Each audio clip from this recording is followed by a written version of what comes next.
Casey's Corner, introducing you to small businesses in the East Valley. Brought to you by Prosperity North Advisors, a Kendall insurance agency, protecting your prosperity. Hello everyone, Casey Kendall, Prosperity North Advisors, a Kendall insurance agency, protecting your prosperity.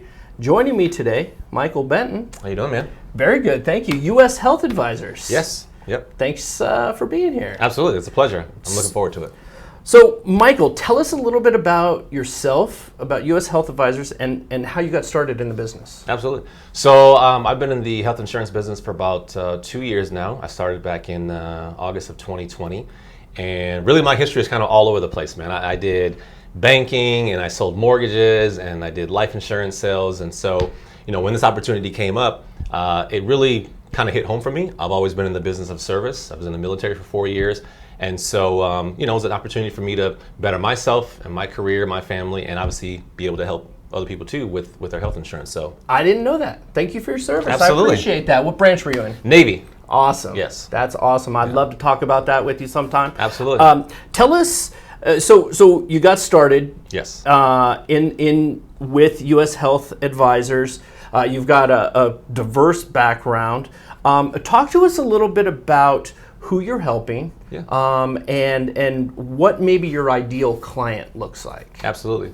So when it comes to U.S. Health Advisors, we're more particular when it comes to private individuals. So those that are self-employed, business owners, individuals and families. Like a 1099. Like a 1099, yes, yep. And even W-2s as well. If your employer isn't offering you insurance, that could still be a good option. Oh. So ideally, we're looking at folks that are, healthy, so to speak. I guess that's depends on your perspective.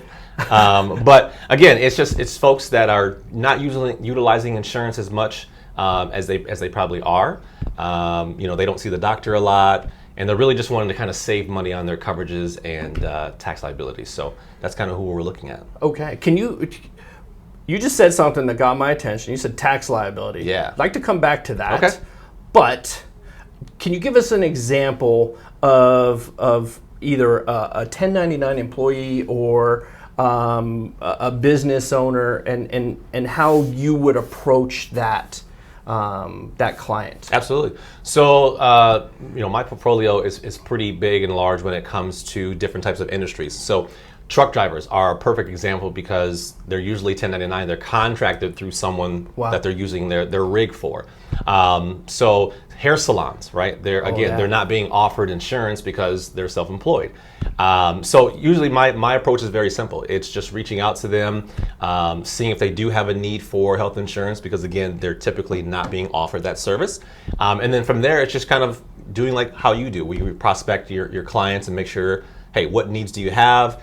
Will this be a good vehicle for it? If not, then let's find you something that will work, and then we kind of just go from there. Sure. So I could see where it would be extremely valuable for anybody in that 1099 realm, whether that's real estate, mortgage, like you said. Correct. One of the first things was like hairstylist, right? Especially if they own their own or rent their own room. Correct. Tell us a little bit. Health insurance. I do insurance. Yeah. Mostly on the commercial, do some personal lines, but health insurance is a beast in itself. Yes. And there's a lot of terms out there. I think there's a lot of myths when it comes to the government involvement. Yes. So you've got Obamacare or the ACA, whatever you want to call it. Correct. What's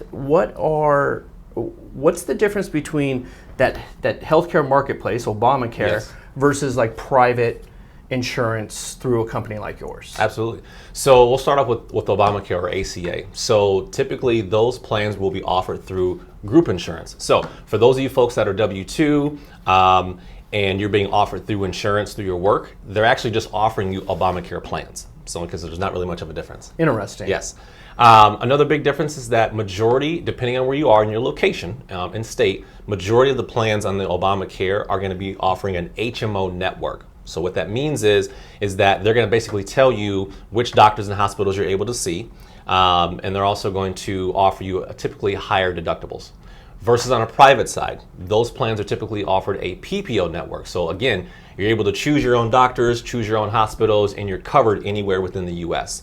So that's kind of a little differences between the two. Okay, so let's we've talked about a lot. We talked about tax liability, Yes. and a reduction of tax liability. Yes. Is that through the payment of premiums? Yes. So on the private side, when you're self-employed, you're able to write off your premiums as tax deductible at the end of the year. I like that. Yeah. You're not able to do that on a government side simply because they're already subsidizing your premiums through what Based you're off paying. of your age, location, and your those types. income. That's right. Got it. Yep. Got it. Understood.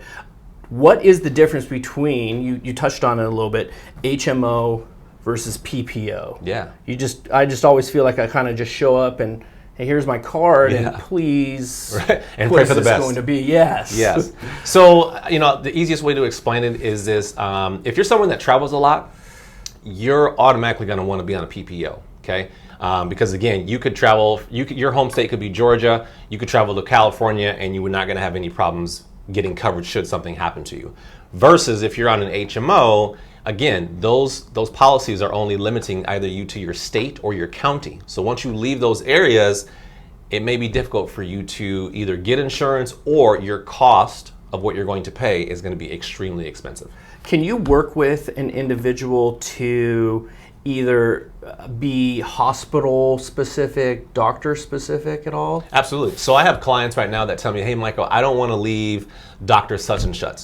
Great. So we'll take a look to see if he's in network, and if he is, then you're good to go. If he's not, then let's look for plans that he will, that person will be in network with. That's going to work better for you. Yeah, I think that's a huge aspect of it, and I know that there's people out there that they're going to follow that doctor Right. wherever he goes, or that organization, or even that hospital, whether that's Banner or Honor, or I think a big one out here is like Mayo. Yes.